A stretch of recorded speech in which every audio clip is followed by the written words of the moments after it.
বৃষ্টি রোদ জল সেই সব জায়গা উপেক্ষা করে ঘন্টা পর ঘন্টা দাঁড়িয়ে আছেন কেন? আজ 21শে জুলাই শহীদ স্মরণে যে মাননীয় মুখ্যমন্ত্রী করেছে 21শে জুলাই তার জন্য আত্মার শান্তির কামনা করেছি।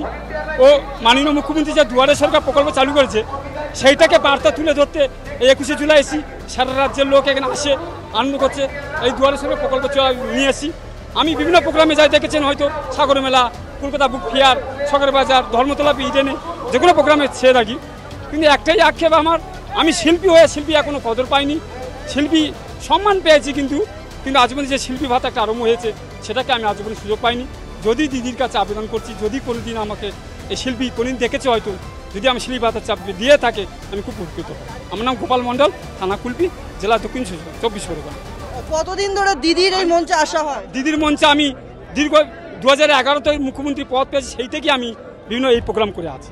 আমি দীর্ঘ 17-18 বছর প্রোগ্রাম ছদ্মবেশ সাজি, বিভিন্ন মেলা প্রোগ্রামে সাজি, সেজে মানুষকে আনন্দ দিই।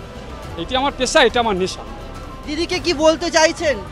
দিদিকে বলতে চাইছি আমি বলতে চাইছি যে দিদি 2026 সালে ফের মুখ্যমন্ত্রী হবেই, এ একদম গ্যারান্টি হবেই। লোকসভা যেরকম ভরাডুবি করেছে, বিজেপিকে নিক্ষাত করেছে, এরকম 2026-এ ও বিজেপিকে নিক্ষাত করবেই। আর মাননীয় মুখ্যমন্ত্রী হবেই, এটি আমি চাই। কিন্তু মুখ্যমন্ত্রী হবে ঠিকই, কিন্তু আমি হয়তো 2026 তারিখ পর্যন্ত শিলিপাতা পাবো কি আমি সে আশা পাচ্ছি। যদি পাই ভালো করে। আমার পাশেই রয়েছেন শিল্পী গোপাল মণ্ডল। তিনি দিদির প্রোগ্রামে 21শে জুলাইতে প্রত্যেক বছর আসেন। তার একটাই দিদির কাছে আবেদন, তিনি যাতে শিল্পী ভাতা পান। Rahul সাধুকা, TV9 Bangla digital.